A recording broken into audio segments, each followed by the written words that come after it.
Hola, de nuevo con ustedes. Mi nombre es Roberto Piol. En la clase número 3 vamos a ver el ejemplo numérico que les prometí en la clase número 2. Con este ejemplo numérico vamos a tratar de fijar todos los conocimientos que vimos en la clase número 2, que si ustedes recordarán es la teoría de las técnicas de regresión múltiple. Dentro de esa clase, la última parte que vimos fue la implementación de las técnicas de regresión múltiple como metodología evaluatoria. Y como ustedes se recordarán, había unos pasos, o más bien unos esquemas que seguir para resolver correctamente la regresión y determinar un valor. Ahora, con este ejemplo numérico, vamos a hacer la demostración práctica. Vamos a ir de la teoría a la práctica para que ustedes vean cómo funciona este muy novedoso procedimiento. Bien, imagínense ustedes que un cliente les pide la tasación, les pide el avalúo de un apartamento en una urbanización del este de la ciudad de Caracas. Una vez que ustedes hicieron la inspección del inmueble, ustedes proceden a la búsqueda de datos tal como lo explicamos en la clase número 1, cuando explicamos cuáles eran las técnicas para la recolección y validación de la data. Bien, supongamos que hemos cumplido todos los pasos, hicimos nuestra polígona de lindero, determinamos las áreas de los referentes, determinamos las edades, filtramos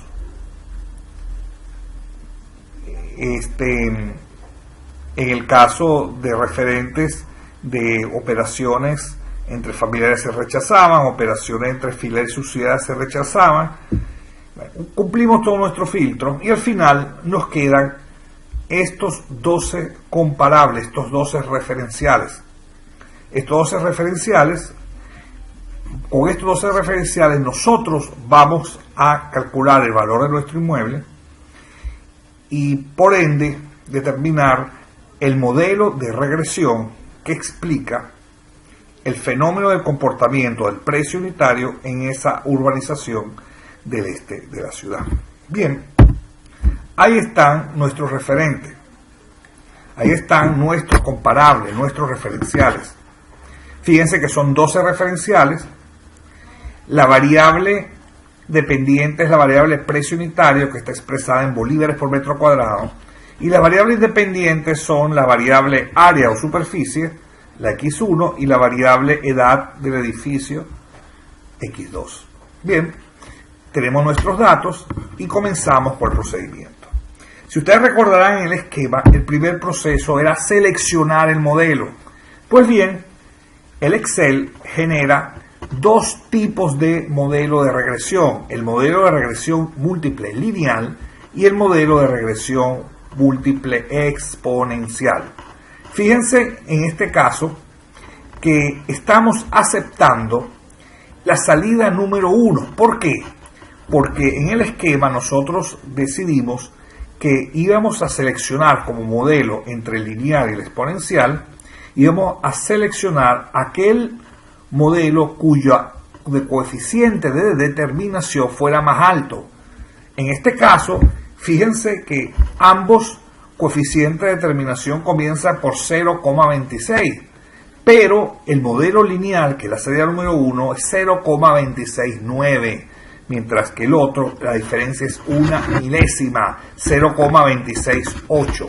Siguiendo nuestro esquema, por lo tanto, aceptamos el modelo de regresión múltiple lineal y rechazamos el modelo de regresión múltiple logarítmica, como lo llaman en Excel los programadores, por cierto, no bien llamado, el modelo de regresión múltiple exponencial.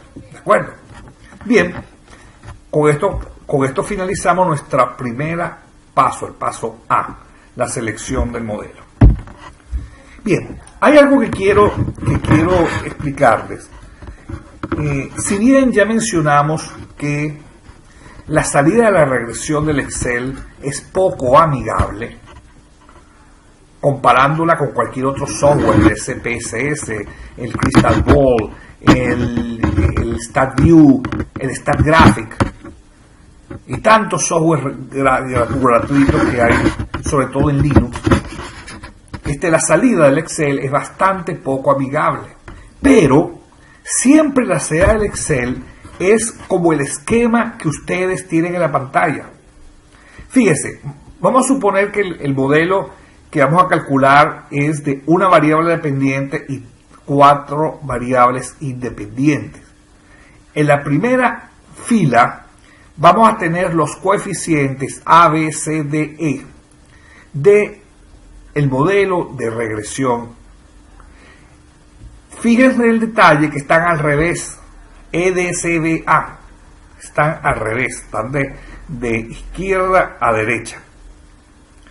En la segunda fila, la segunda columna, tenemos algo que realmente no nos interesa para nuestro cálculo, que son las desviaciones estándar parcial de cada una de las variables. No nos interesa. En la tercera columna, en la tercera fila, sí está el coeficiente de determinación R cuadrado, y al lado está la desviación estándar de la regresión, que esta sí nos interesa. En la cuarta fila está el F de Fisher, coeficiente, el estadígrafo F, de que hablamos en la clase número 2, y están los grados de libertad. Y en la última fila están dos viejos amigos. SCR, suma de los cuadrados de la regresión, y SCE, suma del cuadrado del error. El Excel siempre va a presentar la regresión de esta manera, siempre. Bien, la salida número 3 se corresponde a la matriz de correlación siguiendo nuestro esquema. Fíjense en este caso que la matriz de correlación, siendo una matriz tan pequeña de 2×2, sigue siendo una matriz unitaria. La diagonal principal de la matriz es 1. Y sigue siendo una matriz simétrica. Debajo de la diagonal principal está lo mismo que la parte de arriba, que por eso lo hemos eliminado. Y ahora sí, vamos a proceder al análisis del coeficiente de correlación. El coeficiente entre la variable x1 y x2, entre la variable área o superficie y la variable edad, es 0,6975. Es decir, el análisis dice que este coeficiente de correlación es directamente proporcional y es medio. Por lo tanto, entre las variables x1 y la variable x2 no hay problema de multicolinealidad. No hay problema de multicolinealidad. Y esto es importante, porque ese r cuadrado tan pequeñito, 0,2 y algo, nos damos cuenta que no es causado por problema de multicolinealidad.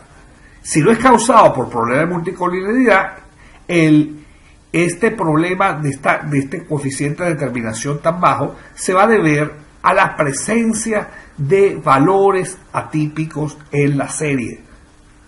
Pero ¿cómo? Ustedes preguntarán, pero si nosotros hemos cumplido con todos los pasos. Sí, hemos cumplido con todos los pasos y hemos seleccionado los referenciales correctos.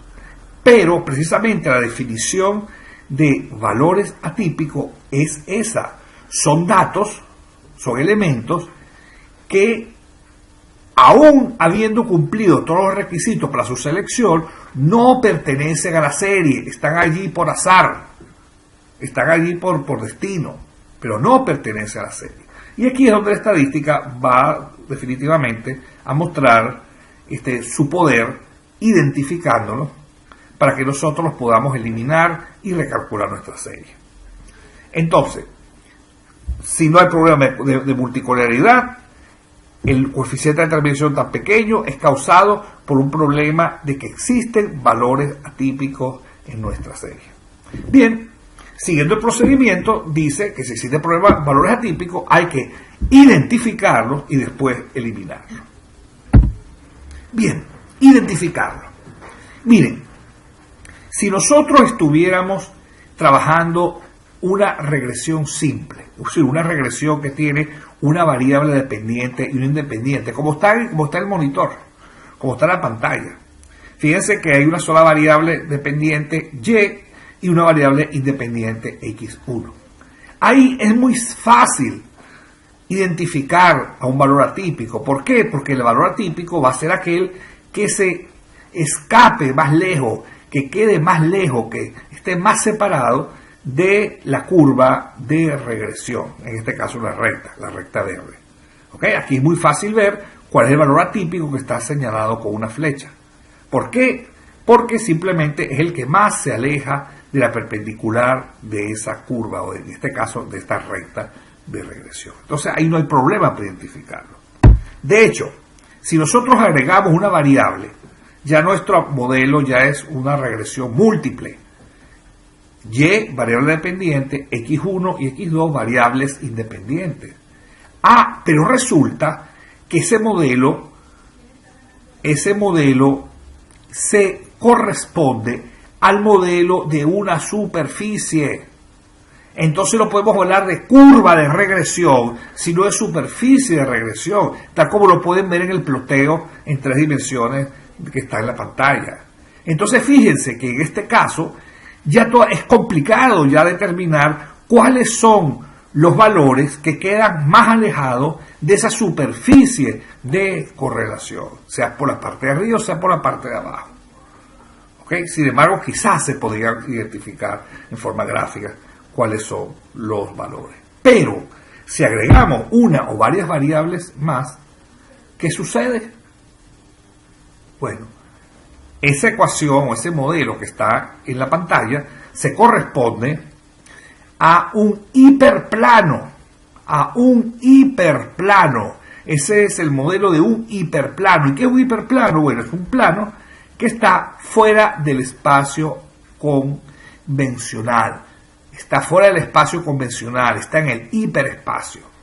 ¿Por qué? Porque el espacio convencional que nosotros vivimos es un espacio que tiene 3 dimensiones: ancho, largo y alto.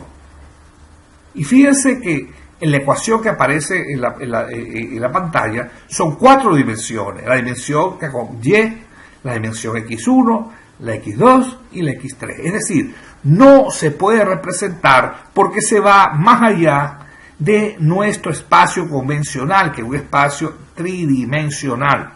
Este es un espacio cuatridimensional y por lo tanto no tiene representación gráfica. Bueno, les voy a decir una cosa.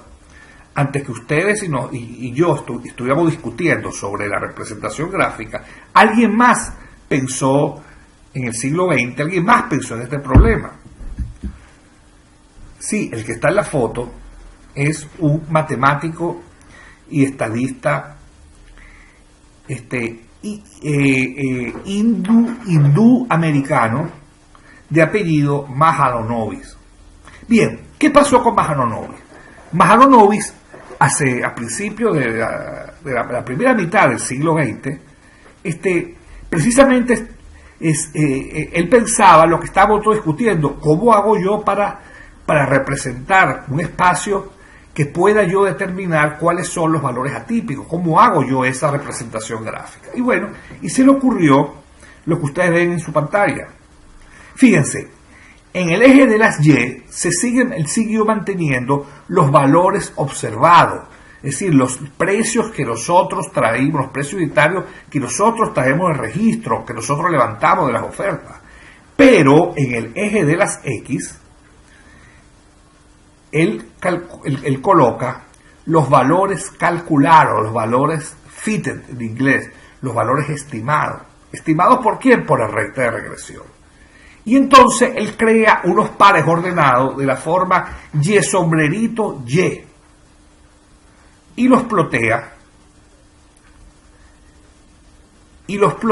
Después de plotearlo, él dibuja una recta bisectriz a 45 grados de la forma Y igual a Y sombrerito que está en su pantalla en color amarillo o color ocre.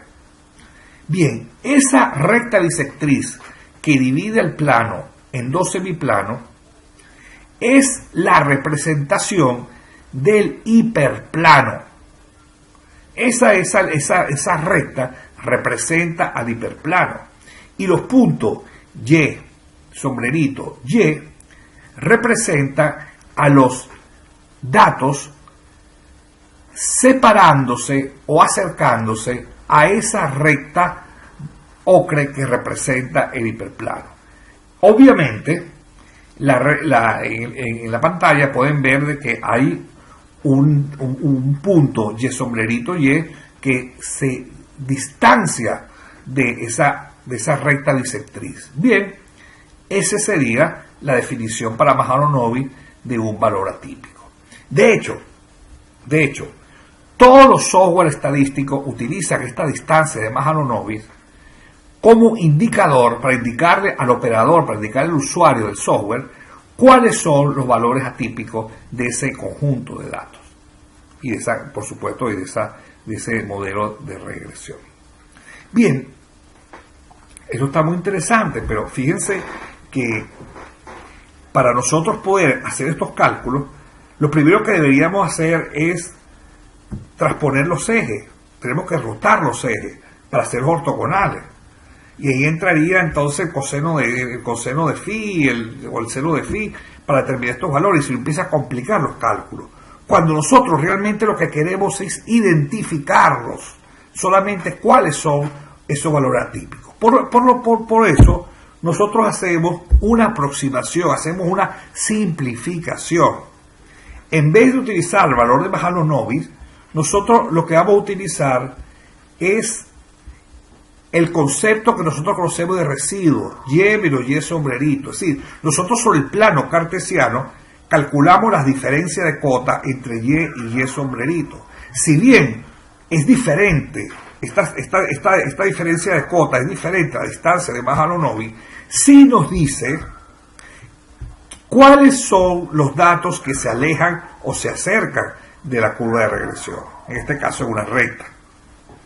¿Okay? Entonces nos ahorramos todo el procedimiento del cálculo de la rotación de los ejes.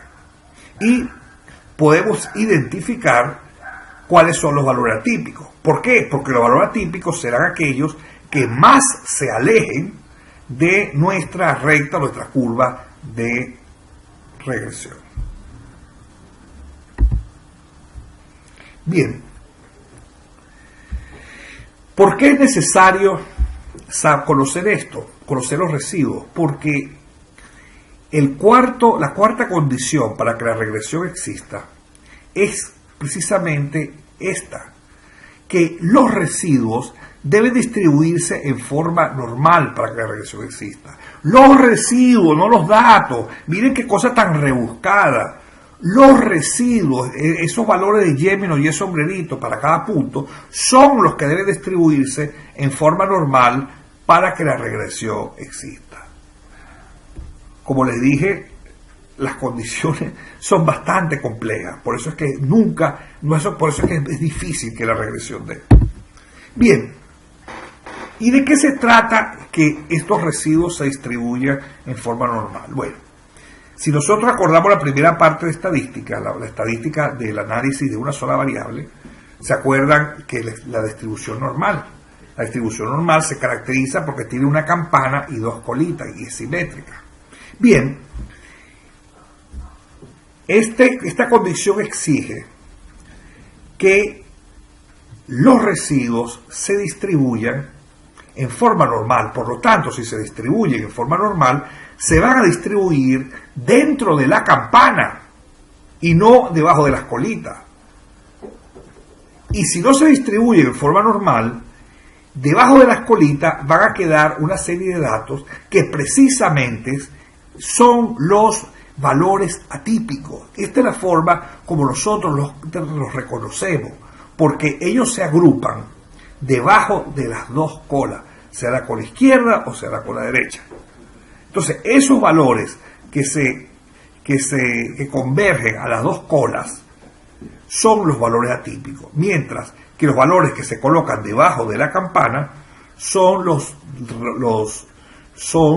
residuos que se distribuyen en forma normal, y la condición exige que estos residuos deben distribuirse en forma normal para que la regresión exista. Una condición bien rebuscada.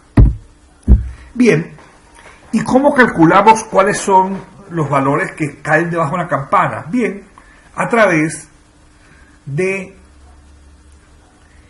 una función, una subrutina, una librería que tiene el Excel, que se llama desviación estándar normal inversa. La desviación estándar normal inversa es una función como cualquiera de las otras funciones que tiene Excel. Excel tiene funciones trigonométricas, funciones matemáticas, funciones estadísticas, funciones matemáticas financieras. Bueno, una de las funciones estadísticas es esta, la desviación estándar normal inversa. Bien, ¿cómo funcionó esto? Muy sencillo. Ustedes entran en la función con la probabilidad. ¿La probabilidad de qué? La probabilidad de que uno de estos residuos caiga dentro de la campana. ¿Y cómo se calcula la probabilidad? Bueno, 1 entre n. Cuando nosotros vamos a tirar una moneda, ¿cuál es la probabilidad de que caiga cara? 1 entre 2, ¿verdad? Y si vamos a tirar un dado, ¿cuál es la probabilidad de que salga un 6? 1 entre 6. Y en este caso, que tenemos 12 referenciales, ¿cuál es la probabilidad de que uno de ellos caiga debajo de la campana? 1 entre 12. Bien, con esta probabilidad nosotros entramos a la distribución normal, estándar, inversa, y ella nos arroja kappa, nos arroja K. Ese valor de K, multiplicado por la desviación estándar de la regresión, nos va a dar el ancho de la campana. K por sigma no es otra cosa sino el ancho de la campana. Por lo tanto, si nosotros conocemos el ancho de la campana, aquellos valores superiores al ancho de la campana se van a ubicar en la cola. Entonces, todos los referenciales que sean mayores que el ancho de la campana obligatoriamente van a estar debajo de la cola y no debajo de la campana. Vamos a verlo en forma analítica. Tenemos nuestros 12 referenciales. Tenemos nuestros valores observados, los valores que trajimos del registro, que levantamos de las ofertas. Después tenemos la tercera columna, que es los valores calculados y sombrerito. Después tenemos los residuos, y fíjense que el residuo 6, que su valor absoluto es 49.366, y el residuo 12, que su valor absoluto es 45.394, son mayores que la campana. ¿Por qué? Porque la campana mide 33.741. Uno mide 49.366 y el otro mide 45.394, siempre en valores absolutos. Por lo tanto, el valor número 6 y el valor número 12 los identificamos como valores atípicos y los eliminamos de la regresión. Lo identificamos como valores atípicos y lo eliminamos de la regresión. Una vez que lo eliminamos de la regresión, vamos a tener ahora un nuevo juego de 10 datos. Ahí están. Esta nueva serie, este nuevo juego de datos, tiene 10 datos solamente. El anterior tenía 12. Eliminamos los dos valores atípicos y los volvemos a correr. Bien, corremos. Sorpresa. El R cuadrado subió de 0,2 a 0,99, casi 100. Indicando que realmente el referencial número 6 y el referencial número 12 eran valores atípicos que estaban influenciando, que estaban perjudicando, que no permitían que la regresión existiera. Bien, ahora existe. El R cuadrado es muy superior a 0,70. Pero falta un paso, que es el último de nuestro esquema. Sí, Fisher. Fisher nos permite validar nuestra regresión. Bien, ¿cómo se calcula Fisher? Muy sencillo. La F mayúscula, o la F de Fisher, es 592,17. Mírenla aquí. Aquí está la F de Fisher, 592,17. Y la F de prueba, o F sub 0, se calcula a través de la tabla que ustedes tienen en su material. ¿Cómo se entra a la tabla? Muy sencillo. Es por el eje de las X, número de variables independientes, que en este caso son 2, por el eje de las Y bajando, grado de libertad. ¿Dónde se consigue el grado de libertad? Mírenlo aquí, 7 grados de libertad. Entonces ustedes intercedan 2,7 y les da que el F de prueba es 4,74. Por supuesto que 592 es mucho mayor que 4,74 y por lo tanto hemos convalidado la regresión. Por lo tanto, el modelo en azul que está al final de la página es el modelo que explica la variación de los precios unitarios de apartamentos en una urbanización dada del este de Caracas en función de su área y en función de su edad. Fíjense que viendo este ejemplo empezamos a darnos cuenta de muchas cosas que lo veíamos complicado en la teoría. Ya viendo este ejemplo ya nos damos cuenta que es algo más sencillo. ¿Ok? Bien, ¿cuál es mi recomendación? Mi recomendación es que vean otra vez más el video. Una vez que vean el video, vayan al material.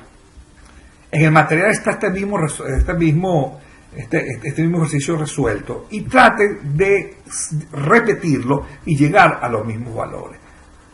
La práctica es lo que hace realmente esto fácil de entender.